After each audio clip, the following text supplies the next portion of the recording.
కేసీఆర్, హరీష్ రావు, కేటీఆర్ ఆయన పట్టుకొని పొద్దుగాలు వేస్తే నువ్వు చావు ఏం మాట్లాడు. నేను ఏమంటున్నా అంటే ఒక మాట సావు అన్నాడేమో కానీ మీ లేక వాడు తోరి ఆరి అని పీకలేని బల్పు మాటలు అయితే మాట్లాడలేదు రేవంత్ రెడ్డి. లొట్ట పీసు, ఎంటికే, బొచ్చు ఇలాంటి బోకు మాటలు ఏం మాట్లాడలే ఆయన.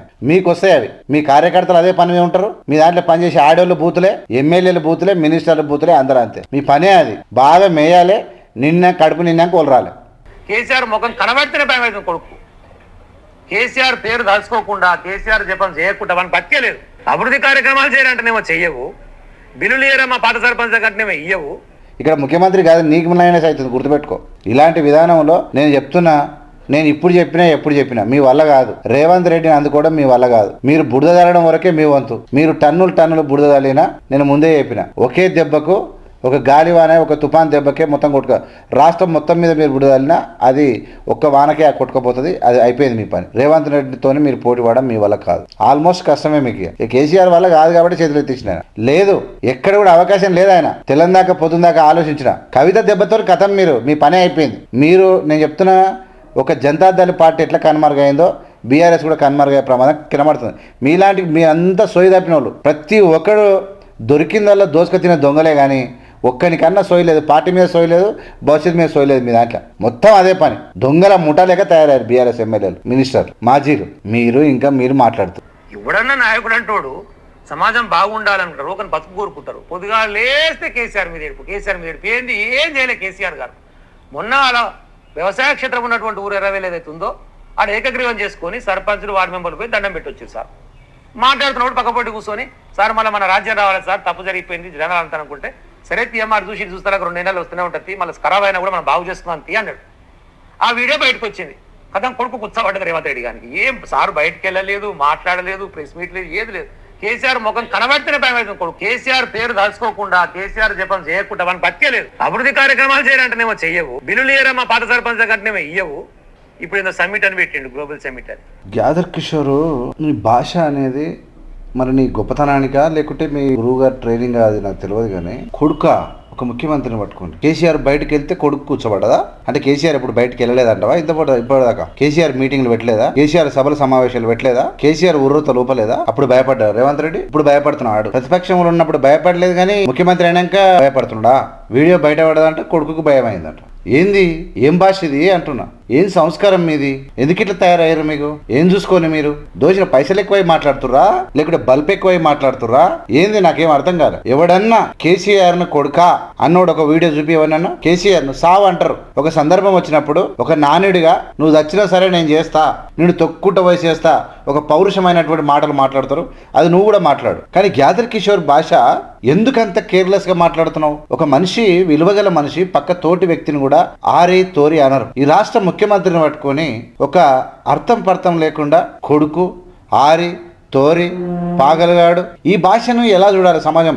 నాకేం అర్థమైతలేదు. ఎందుకింత దిగజారుతున్నారు? ఎందుకింత మదమెక్కి మీరు ప్రవర్తిస్తున్నారు? నాకు అర్థమైతలేదు. ఇలా ముఖ్యమంత్రి గారు ఏమన్నారంటే, గద్దర్కు కూడా కలుస్తుంటే అవకాశం ఇయ్యని అహంభావి కేసీఆర్ ఎవరిని కూడా, మినిస్టర్లను కూడా చేయబట్టి పక్కకు గుంజేసిన వ్యక్తి. ఎమ్మెల్యేలు ఎవరు కూడా, ఎంపీలు కూడా, మినిస్టర్లు కూడా కలవలేని పొజిషన్, అపాయింట్మెంట్ ఇయ్యలేని చివరికి కేసీఆర్ పరిస్థితి సర్పంచులను పక్కన కూర్చొని పెట్టుకొని జోరి చెప్పే పరిస్థితికి వచ్చింది. మళ్ళీ మన రాజ్యం వస్తుంది అంటున్నాడు. ఎందుకు ఈ పరిస్థితి వచ్చిందని మాట్లాడాడు. దానికి గ్యాదర్ కిషోర్ అన్నటువంటి వ్యక్తి, మేము బూతులు తిన్నానంటే ఉరి పెట్టుకొని సావాల్సి వస్తుంది. మరి ఎందుకు ఇంత అహంకారం మీకు ఎక్కువైంది నాకు అర్థమైతలేదు. మరి పూర్తి అధ్వానం.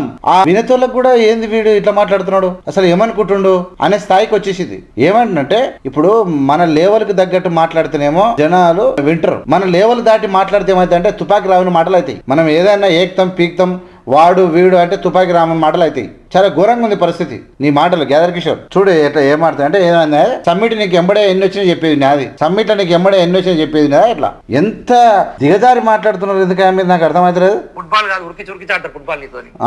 ఇది మెస్సీ అంటే తెలుసా మన వాళ్ళకు? జనరల్ గానే భారతదేశంలో క్రికెట్ ఎక్కువ ఆడతారు, ఫుట్బాల్ తక్కువ.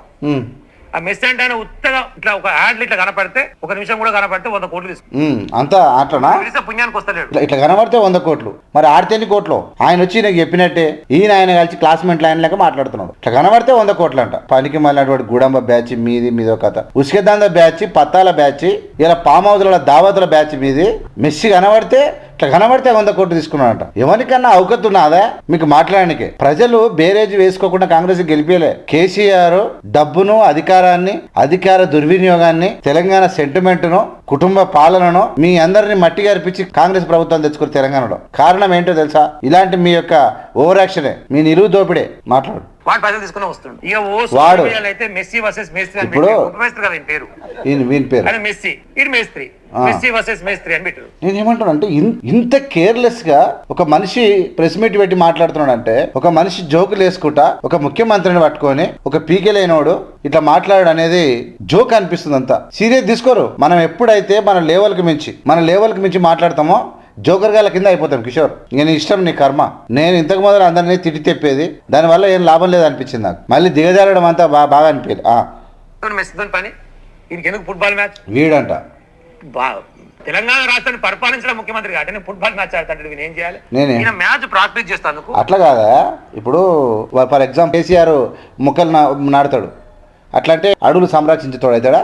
ఏదైనా a sound mind in a sound body అన్నట్టు ఒక ఫిజికల్ ఫిట్నెస్కి సంబంధించింది క్రికెట్ ఒకటే కాదు, ఫుట్బాల్ కూడా హెల్త్కు మంచిదని చెప్పి ఒక ముఖ్యమంత్రి ఆడినప్పుడు దాన్ని ఇన్స్పైర్గా తీసుకొని చాలామంది అత్యధిక రన్నింగ్ చేసి ఒక టీం మొత్తం నాన్ స్టాప్ ఆడే గేమ్ అది.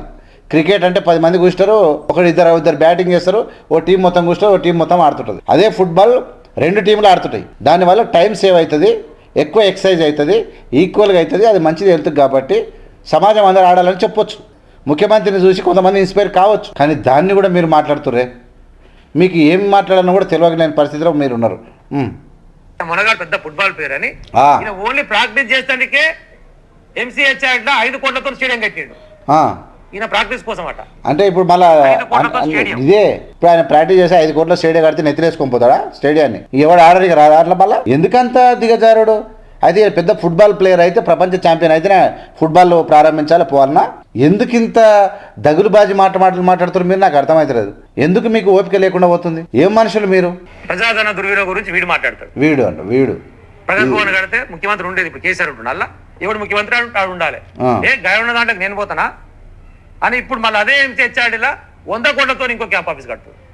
ఇలా ఉంది కదా, ముఖ్యమంత్రి భవనమే కదా, కేసీఆర్ కోసం కట్టింది. యాదవ్ కిషోర్ ఎప్పుడైతే సరే నీ భాషనో, నీ అహంకారమో, నీ బలుపో, నీ ఎకశకలో, నీ ఓవర్ యాక్షనో, నీ కర్మ, ఎవరికి ఏది పెరిగినా, మనిషికి ధనం పెరిగినా, అహంకారం పెరిగినా, బలుపు పెరిగినా ఆ మనిషి విరుగుట కొరకే. నీ ఇష్టం. ఇక నేను ఇంతకు మంచి ఎక్కువ చెప్పదలుచుకోలే. ఈ విషయమైనటువంటి భాష మంచిది కాదని నేను హెచ్చరిస్తా ఉన్నా. ఒక వ్యక్తిని, ప్రజలు ఎన్నుకున్నటువంటి ఒక రాష్ట్ర ముఖ్యమంత్రిని ఆరితోరి వాడు వీడు అనే అనేటువంటి గర్వంతో, బలుపుతో కూడుకున్నటువంటి మాటలు these are highly objectionable. The people of Telangana will not tolerate, will not receive and accept. They do not accept. ఎందుకు నువ్వు ఈ విధంగా చేస్తున్నావు నీకే తెలియాలి. నేను యాక్చువల్గా దుమ్ము దులిపి బట్టలు ఉతుకుదాం అనుకున్నా. కాకపోతే ఒక మంచి విలువైన మాటలు చెప్తే ఎట్లుంటుంది అని చెప్తా ఉన్నా. మళ్ళీ 100 కోట్లతో కడుతున్నారు. ప్రజాధనం దుర్వినియోగం. మీరు సాధారణ సాగురి మీ శవాల మీద ఎస్ఎల్బీసీ కడతా. అలా 8 మంది చచ్చిపోయారు. తెలిసే మనకు తందాలు వద్దురా నాయన, అది మెత్తగా ఉంది, ఆడ మట్టి కూలిపోతుంది, అక్కడ పని చేయొద్దని చెప్పేసి మన గతంలో చెప్తే మనం ఆపినాం. ఎవరు చెప్పి? అంటే మొత్తం దొవినాక, సగం దొవినాక, ప్రజాధనం దుర్వినియోగాక ఆపమంటే ఆపినారు. సిగ్గులేని సన్నాసులారా మీరు. మరి ఆపితే నీళ్ళు ఎట్లా వస్తాయి? శాతగా ఆపినామని చెప్పరాదు. శవాలు తీయాలంట.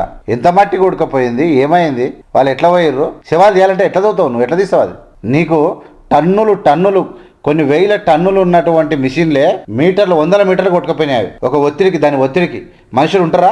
100 క్వింటాల గుండు మనిషి మీద పడితే తలకాయ ఉంటుందా? పిండి అయిపోతుంది. ఎన్ని రోజులు వెతకలేదా? చూడలేదా? ప్రాణాలు అసలు ఎట్లా మాట్లాడతారో అర్థం కాదంటే. సాధించి నిర్విరామంగా 10 సంవత్సరాలు పరిపాలించి అభివృద్ధి చేసి సంక్షేమం చేసి భారతదేశంలో ఎక్కడ లేనటువంటి అత్యద్భుతమైనటువంటి సంక్షేమ కార్యక్రమాలను పెట్టి ఉన్నదా రైతు బంధు ఎక్కడ ఇంతకుముందు ప్రపంచంలో ఉన్నదే ఎక్కడ కళ్యాణ లక్ష్మి లేనటువంటి మంచి నూతనమైన. నేనేమన్నంటే కేసీఆర్ను రైతు బంధు పెట్టలేదని ఎవరనలే. కళ్యాణ లక్ష్మి విషయమా 51,000 రూపాయలు కాంగ్రెసే పెట్టింది. వృద్ధాప్య పెన్షన్లు కాంగ్రెసే పెట్టింది. మీరు పెట్టింది ఏం కాదు.